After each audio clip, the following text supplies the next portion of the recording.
Fun fact, my favorite game is Hollow Knight. After Silksong has been announced again, we finally have news for that. I'd like to just talk about indie games and why they're so awesome. I think genuinely, like, indie games are just, like, for the rest of time, they will always be the best parts of gaming. I don't think anything AAA will ever compare to just, like, the amount of just pure effort and love put into indie games. Obviously, you know, my freaking favorite Hollow Knight.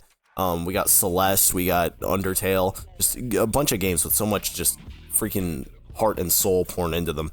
No pun intended on the Undertale one. Haha, heart and soul. I'm not funny. I think indie games are just generally the best at, like, implementing what people like and putting their own spin on things. I don't think anything AAA will ever be able to compare to that. I mean, I did just spend, like, what, 6 minutes yesterday glazing Marvel Rivals, but, like, even with how good Marvel Rivals is, I don't think it'll be able to ever compare to how freaking phenomenal Hollow Knight is to me. Oh, Shovel Knight?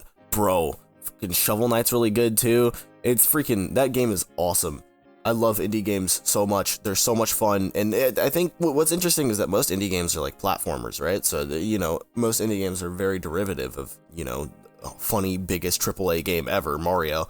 Well, actually, no, I think the biggest is, the biggest has got to be, Pokemon, but didn't Pokemon start off as indie? I don't know, because I know Game Freak is like owned by Nintendo, but I don't know like Game Freak's whole thing, so I don't know if Pokemon started as indie and just isn't anymore, or if it was like always just a like a AAA thing. Regardless, the point is, biggest, at least most well-known thing, funny Mario Man, inspired a lot of platformer indie games, which a lot of them use that same Mario formula and just put a spin on it that's really freaking good. Going back to freaking Celeste, Celeste is awesome with that.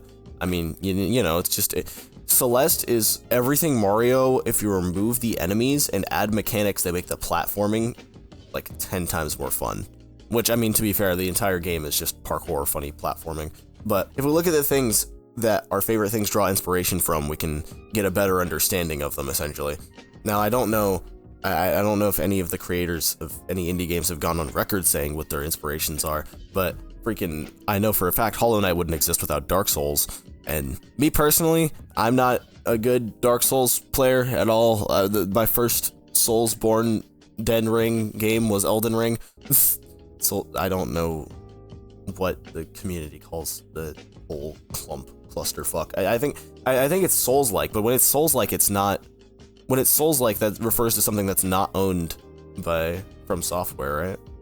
Isn't Lies of P an indie game? I'm not. No, there's no. That game is like, there's no way. Hold on. I gotta go look this up. 1 second. Yeah, so I just looked it up. Did a little bit of research. Apparently, some people consider it indie, others don't because of the team size and because it had a publishing deal. So we won't really consider Lies of P indie. But it's, you know, that sort of goes into like what is considered an indie game is kind of like a freaking spectrum. It's either a game made by one person, like freaking Undertale or Stardew, or a game made by like, you know, like freaking 30 people, like Don't Starve. Speaking of Stardew is really fun. Me and my friends have been playing, me and my friends started playing Stardew a little bit for a little freaking project we're working on. Yes, we're utilizing games for a little fun project. Shut up. Yeah, we started playing Stardew. Stardew's really fun. I cannot believe that game was made by one person. Props to that individual. As I brought up earlier, Undertale was made by one person. Toby Fox is a fucking demon.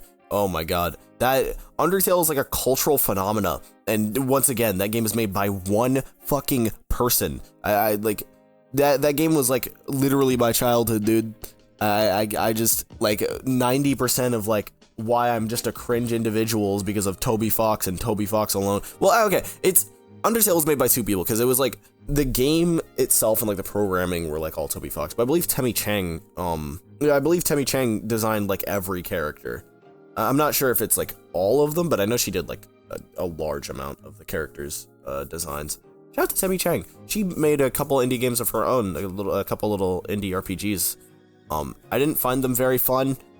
I'm not gonna lie, but they were cute. The artwork was very cute. It was adorable. There's indie like games that are like MOBAs, like, you know, like freaking League started off as an indie game, but of course it's not an indie game anymore. We will never be considering that an indie game again. But freaking certainly a few indie games have spawned from League, like Supervive, or one that me and my friends have been playing recently is called Bap Bap.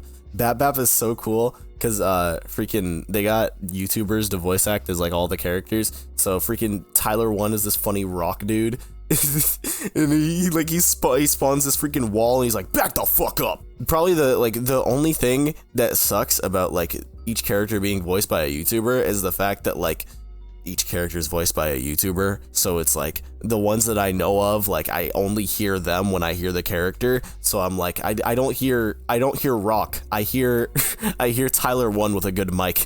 That's all I hear. And you know, like there's indie games that are like really lackluster. There's ones that are like really boring and I don't much care for. But generally speaking, like since there's so many indie games out there, it's not too hard to find like really good ones or ones that you like will find very fun, even if they themselves aren't very good. Like Bap Bap itself, I wouldn't consider it a good game yet. It's still in like, I'm pretty sure it's still in early access, but it's like it's addictive. It's really fun and silly, and that's what I'm here for.